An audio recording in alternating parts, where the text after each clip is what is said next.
আসসালামু আলাইকুম। আপনাদের সবাইকে ঈদের শুভেচ্ছা জানিয়ে শুরু করছি আজ রেসিপি।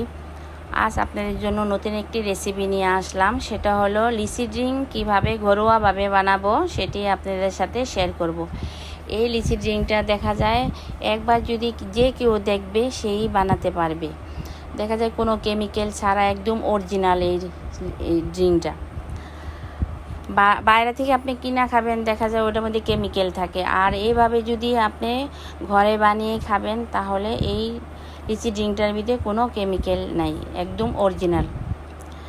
ভিডিওটি যদি আপনাদের কাছে একটুকুও ভালো লেগে থাকে তাহলে লাইক, শেয়ার, কমেন্ট করতে ভুলবেন না। আর যারা এখনও চ্যানেলটিতে সাবস্ক্রাইব করেন নাই, সাবস্ক্রাইব করার জন্য অনুরোধ রইল। পাশে থাকা বেল আইকনটি ক্লিক করে রাখবেন যাতে করে নতুন নতুন ভিডিওগুলি সবার আগে পেয়ে যান।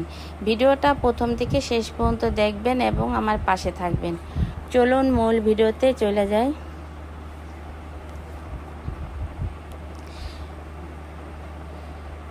এই ড্রিঙ্কটা খেতে অসম্ভব মজা।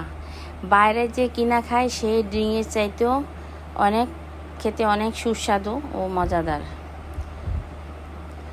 আমি লিচি নিয়েছি, এখন লিচিগুলি ছিলে নিব। ছিলে বিচিগুলি আলাদা করে নিব। আলাদা করা হয়ে গেছে, এখন আমি একটু ব্লেন্ডার করে নিব।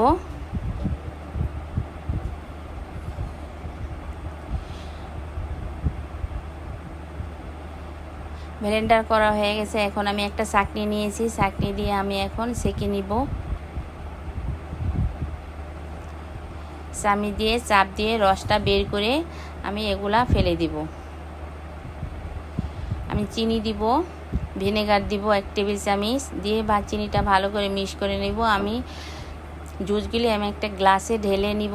আমি একটা পেপার দিয়ে কাগজ দিয়ে মুড়িয়ে এখন আমি জুসগুলি একটা বোতলে ঢেলে নিব। আমি পরিবেশন করে নিলাম। আজ এ পর্যন্ত, আবার দেখা হবে অন্য কোনো নতুন ভিডিওতে। ততক্ষণ সবাই সুস্থ থাকুন, ভালো থাকুন। আল্লাহ হাফেজ।